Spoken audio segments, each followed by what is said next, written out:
katika orodha ya vitu ambavyo Mungu anavichukia, kiburi kimepewa namba 1. Ndio jua kwamba ni kitu hatari sana katika maisha, ni kitu kigumu kweli kweli. Hata baadhi ya watu wameanguka katika biashara zao kwa sababu walipopanda kiburi kiliota. Na kwa kawaida kiburi kinapoota tu, kuna nyundo ya Mungu inashuka kukiponda, iwe ni kwenye cheo, iwe ni kwenye biashara.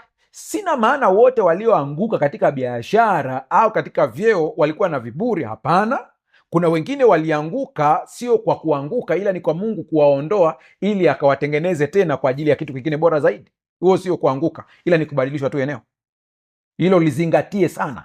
Kwa hiyo sije ukaanza kunyosha vidole kwa watu. Turudi katika Mwaebrania, anasemaje? Neno la Kiebrania ramu au ramut lina maana kuinuka kupita kiwango, kutafuta nafasi ya juu kuliko uliopangwa, kuamini kuwa mtu ana thamani inayozidi wengine, au kutaka kujithibitisha kama mtu mwenye daraja maalum. Kwa yeyote ambao unanisikiliza, ukiona hii sifa inakuangukia, yani haya maneno ambayo unayasoma, unasikia ndani ya moyo wako kuna kitu Mungu anakusemesha leo ya kwamba ulikuwa huko hivyo, ndio hicho kiburi kinachoongelewa ambacho Mungu anakichukia. Kwa hiyo ndio unakuta hata wakati mwingine, hata kama ni pale ofisini, meneja na nini, anataka atambuliwe kama meneja, yani kuna namna atafanya tu mpaka muweze kumtambua kwamba yeye ni bosi wa hapa. Hiki ni kitu ambacho Mungu anapokiona anakichukia kabisa. Wale ambao wamefuatilia live Sabato iliyopita, tulikuwa tuna kipindi maalum cha meza ya Bwana au wanaita Lord Supper. Tukawa tunaonyesha jinsi ambavyo katika mfumo wa Biblia na jinsi ambavyo sisi tunafanya ni kwamba kwenye kile kipindi kuna kuoshana miguu. Maana yake ni kutangaza unyenyekevu. Yaani pale unamuosha miguu mtu ambaye hata kwa status ya kibinadamu hakupaswa kukaa meza moja na wewe. Maana yake ni nini? Ni kutangaza ya kwamba mbele za Mungu sisi wote ni kitu kimoja. Hakuna status mbele za Mungu. Hicho ndicho kitu ambacho mtu anatakiwa aweze kukizingatia vizuri kabisa. Hasa ile kitu, meza ya Bwana ni muhimu sana kwa sababu inavunja pia kiburi, inaponda hicho kiburi ambacho tumekiona hapo. Sasa sikiliza hapa, kiburi kina mchakato wake, hakianzi usiku mmoja. Hebu tuangalie mchakato wa kiburi unavyoanza ndani ya mtu kidogo kidogo, ili na wewe unanisikiliza, ukiona hiyo hali imeanza, unamwomba Mungu haraka sana ili akishughulikie kiburi, maana baada ya kiburi tu kinachofuata ni anguko. Kwa hiyo Mungu akusaidie ili kiburi kisiote. Ndio maana nasema katika vile vitu 7, cha kwanza ni kiburi. Haya, mchakato wake unakuwaje? Namba 1, huanzia na kujilinganisha na watu. Ndio, ni ile hali ya kujilinganisha na watu, yani unajiona, unaanza kuangalia, unadharau watu, unaona yule ni duni. Ni kweli kuna wakati mwingine unaweza ukaona kuna watu wako chini yako katika maendeleo, katika fedha, katika cheo, katika elimu. Sio vibaya kuona hivyo kama ukiwaona unawahurumia na kutamani kuwainua. Hiyo ni sahihi. Lakini kama unawaona hivyo na kuwadharau, hicho ndicho kiburi ambacho kinaleta hatari na Mungu anakichukia. Usimnyanyase mtu yeyote, hata kama ni duni kiasi gani, yuko chini yako wewe. Ujua kwamba Mungu alikupa neema ya kuwa hapo juu ili uweze kuwa baraka kwa wengine. Usidhulumu haki ya mtu yeyote kwa kuona kwamba hata kufanya chochote. Hakikisha kwamba unakuwa ni mtu mnyenyekevu, mtu mwenye upole, mtu unayejali watu wengine. Ni kweli kabisa kuna watu wengine ambao umewazidi kabisa kiuwezo, wako chini yako. Hakikisha kwamba unawatendea haki na kuleta tabasamu katika maisha yao. Unaposoma wakati Mungu anapomwambia Musa andike torati yake kuhusu mafanikio ya maisha haya, aliwaambia wana wa Israeli akawaonya kwamba nanyi mtakapofanikiwa, mkala na kushiba, mkawa na nyumba nzuri, msije mkaanza kusema ni nguvu zenu zilizowapatia utajiri, bali mjue ni Bwana Mungu wenu awapaye utajiri huo. Kwa hiyo uzingatie, Bwana Mungu ndiye anayefanya. Lakini ukiona unaanza kusifia akili zako, unaanza kusifia mambo ya yani ulichokipata, unaanza kujisifia wewe, huo ndio mchakato wa kiburi kinaanza kuota. Kwa hiyo chukua tahadhari haraka sana usije ukaanguka. Mchakato mwingine wa kiburi, huzaliwa wazo la kujiona bora kuliko wengine. Sasa hii ni tofauti na ile ego. Ile hali ya kujiona ni nzuri, kwa sababu kama huna ego pia utakuwa ni mtu ambaye ni duni pia. Lakini ego ikivuka mpaka, mnakumbuka neno la Kiebrania pale tuliotafsiri kuhusu kiburi ni kujiona kupita, ni kuvuka mpaka. Kama unakumbuka vizuri pale mwanzo tulipoanza, ni kuvuka mpaka. Sasa vivyo hivyo ile hali ya kujiona ego ni nzuri, lakini ikivuka tu mpaka unaingia kwenye kiburi. Kwa hiyo usipojithamini wewe mwenyewe una shida, ukijithamini kupitiliza una shida. Kwa hiyo huzaliwa wazo la kujiona bora kuliko wengine, ndio huua roho ya kusikiliza ushauri. Unaanza kujiona kwamba wewe ni top. Nenda ukaangalia ma-CEO wengi wa makampuni walioanguka ni pale ambapo waligoma kusikiliza ushauri. Yaani mtu anajiona ya kwamba yeye ana akili kuliko watu wengine wote. Sikiliza nikwambie, unanisikiliza hapa, Mungu akusaidie wewe ambaye unasikiliza, maana hili neno ni kwa ajili yako wewe na Mungu amekuweka hapa ili uweze kusikia. Kila binadamu ana kitu kinaitwa blind spots, maeneo ambayo ni kipofu. Yaani upende usipende, mimi nayeongea na wewe na blind spots zangu. Kuna maeneo ambayo mimi ni kipofu, inabidi mtu mwingine anisaidie kuyaona. Kuna maeneo ambayo hata wewe hapo ulipo ni blind spots zako ambazo lazima ziwepo na mtu mwingine aweze kusaidia. Kwa mtu yeyote ambaye anapinga ushauri, hataki kusikiliza akishauriwa, ina maana ya kwamba anajiona kwamba yeye anajua kila kitu. Ni anguko linalofuata baada ya hapo. Wasikilize watu, pima ushauri, omba hekima ya Mungu, ujue ni cha kufanya. Watu wengi sana wameanguka katika uongozi wao. Walikuwa ni watu bora kwa sababu hawakusikiliza ushauri, kwa sababu ilikuwa yupo katika sehemu ya kwanza ya kiburi kuanza kuota. Ni hatari sana.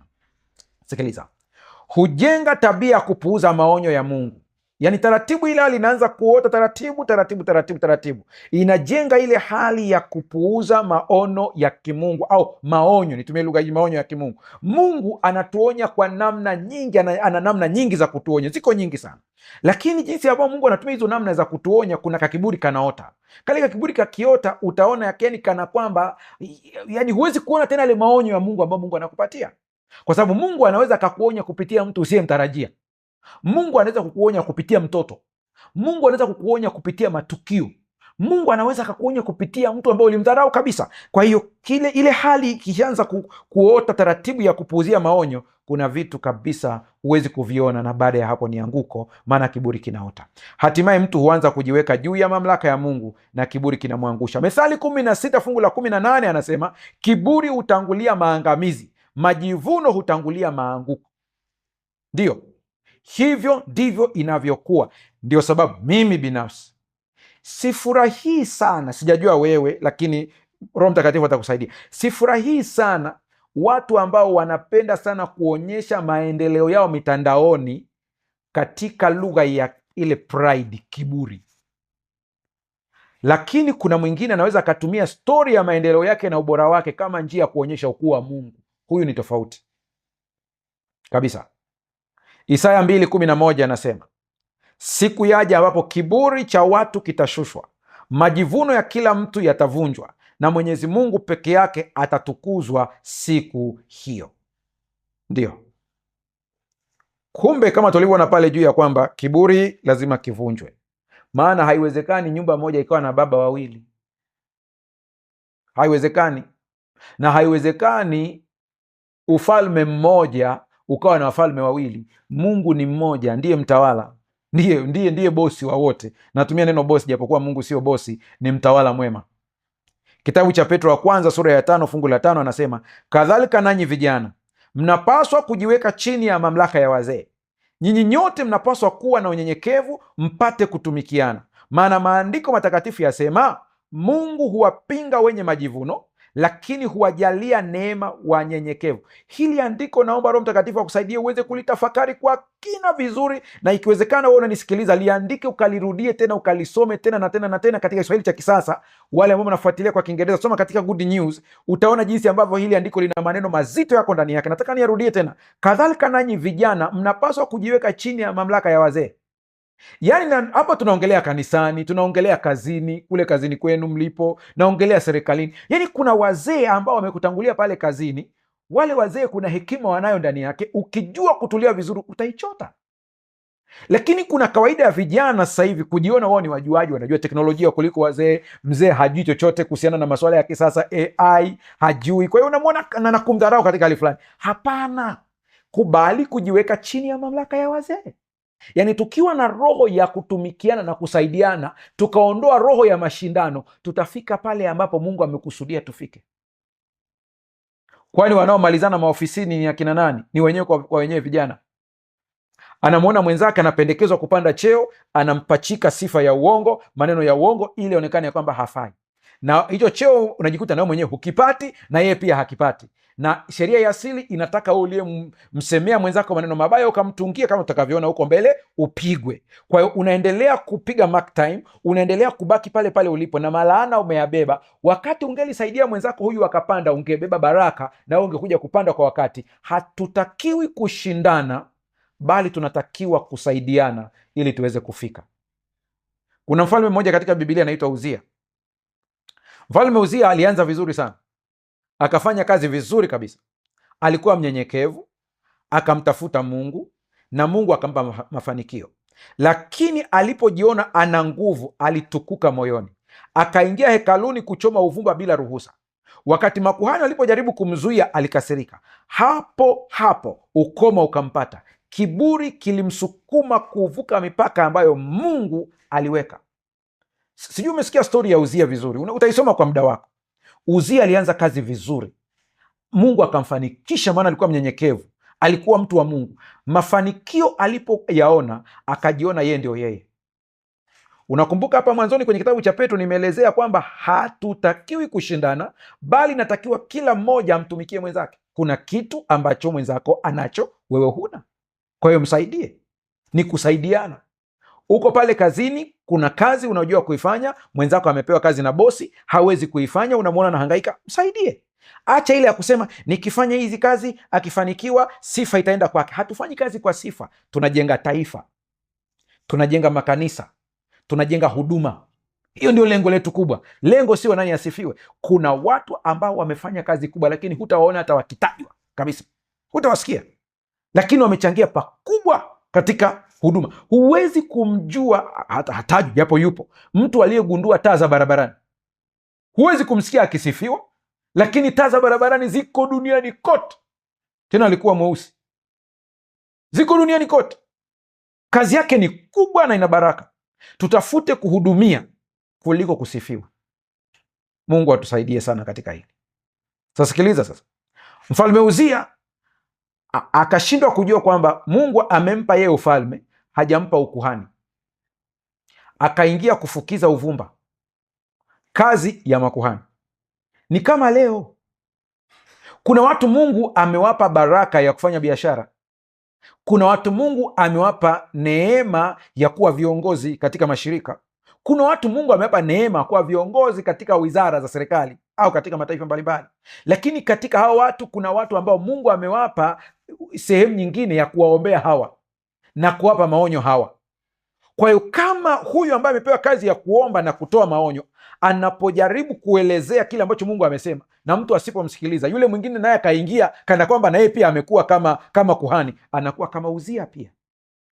Kila mmoja ajue sehemu yake na kufanyia kazi sehemu yake. Sikiliza kwenye kitabu cha Steps to Christ ukurasa wa 30. Nasoma lugha ya mkoloni alafu nitakuja katika lugha ya Kiswahili. Anasema pride feels no need and so it closed the heart against Christ and the infinite blessings he came to give. Sikiliza vizuri hapa. Kiburi hakioni uhitaji, hivyo hufunga moyo dhidi ya Kristo na baraka zisizo na mwisho ambazo alikuja kuwapa wanadamu. Kwa hiyo kumbe kuna baraka ambazo Kristo amekuja kuwapa wanadamu, lakini kiburi kina block, kinafunga zile baraka ili usizipate. Ndio utaona jinsi ambavyo kiburi kilivyo kibaya. Athari za kiburi: hupunguza kusikia sauti ya Mungu, huua utii wa roho, hutengeneza uongozi wa hatari, hufanya mtu awe mgumu kubadilika, hujaribu kumtoa Mungu kwenye mipango yake Mungu. Tabia mbadala ambazo zinaweza kusaidia ukamaliza kiburi kabisa: jifunze kuwa unyenyekevu. Unyenyekevu umeitwa vazi, kuvaa unyenyekevu. Kunyenyekea kwa neno la Mungu, pia usikivu na kufundishika. Jambo la pili ni ulimi wa uongo. Ulimi wa uongo kwa wenzetu, kama nilivyokuambia, lazima tuangalie Waebrania wanamaanisha nini wao wanapotamka hilo neno. Je, linafanana na la kwetu au kuna tofauti? Wao wanaita neno lake ni neno sheker.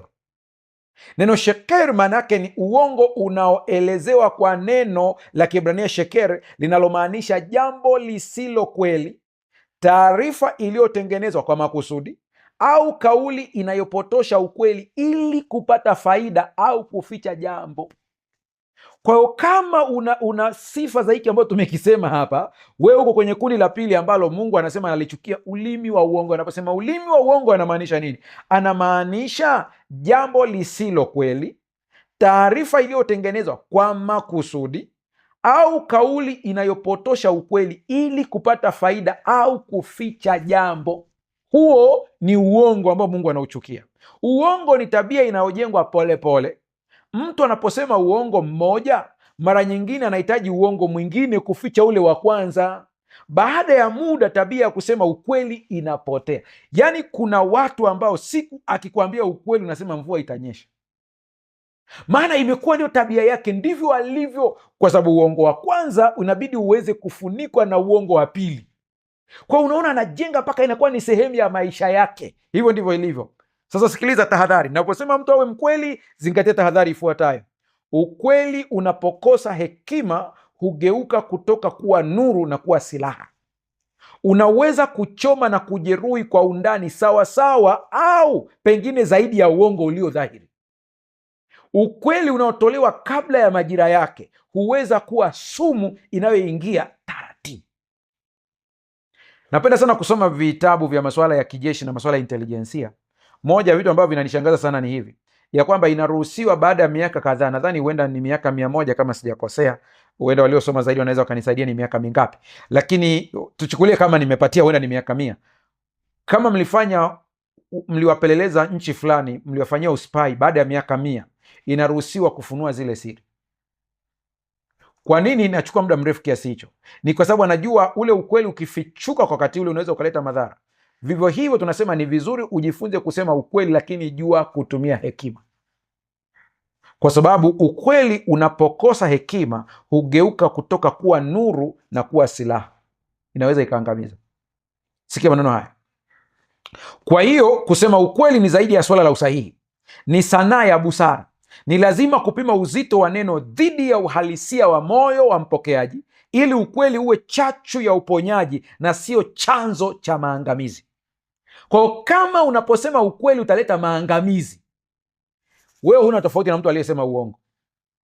Kwa hiyo na maana sasa, mchungaji, tuseme uongo? Ni bora kunyamaza kuliko kusema ukweli ambao unakwenda kuua mtu au kuangamiza jamii. Nimesema ukweli usemwe kwa hekima na busara, kwa sababu ulimi wa uongo ni chukizo kwa Bwana kabisa. Busara inatakiwa sana. Sasa sikiliza tena sentensi hii kusaidie. Kuna tofauti nyembamba sana kati ya ukweli unaoumbua na ukweli unaojenga. Hapa inataka hekima na falsafa nzuri kuelewa hii sentensi. Irudie tena. Kuna tofauti nyembamba sana kati ya ukweli unaoumbua na ukweli unaojenga. Tofauti hiyo ni hekima. Kwa hiyo sema ukweli kabisa, usiwe mwongo. Usiwe mwongo, lakini usikose hekima. Kumulika ukweli kwa ghafla mbele ya mtu ambaye hajaandaliwa ni sawa na kumulika taa kali machoni pa mtu aliyekuwa gizani. Utamuumiza. Matokeo si kuona, bali ni upofu wa muda na maumivu. Hekima, busara ndiyo inayotufundisha jinsi ya kufumbua macho ya watu kwa ukweli taratibu, kwa upendo na kwa namna inayowapa fursa ya kukua badala ya kuwavunja. Hata mimi nayeongea na wewe, kuna kweli za kimungu ambazo nazijua nyingi, lakini siwezi kuzisema hapa ghafla, kwa sababu najua nitakapozisema badala ya kusaidia nitakuwa nimekuharibu zaidi. Kwa lazima niende hatua kwa hatua, kwa sababu hata uelewa wetu uko tofauti sana. Nakumbuka siku moja, kwa wale ambao mnafuatilia, huenda mmeshaona hii video, niliongea nikasema kwamba siku za mwisho, mgogoro mkubwa sio ishu ya siku. Mgogoro sio siku, mgogoro ni aina ya Mungu anayeabudiwa. Nikaelezea vizuri tu ya kwamba hoja sio Jumamosi na Jumapili, hoja ni Mungu yupi anayeabudiwa. Hiyo ndio hoja ya msingi.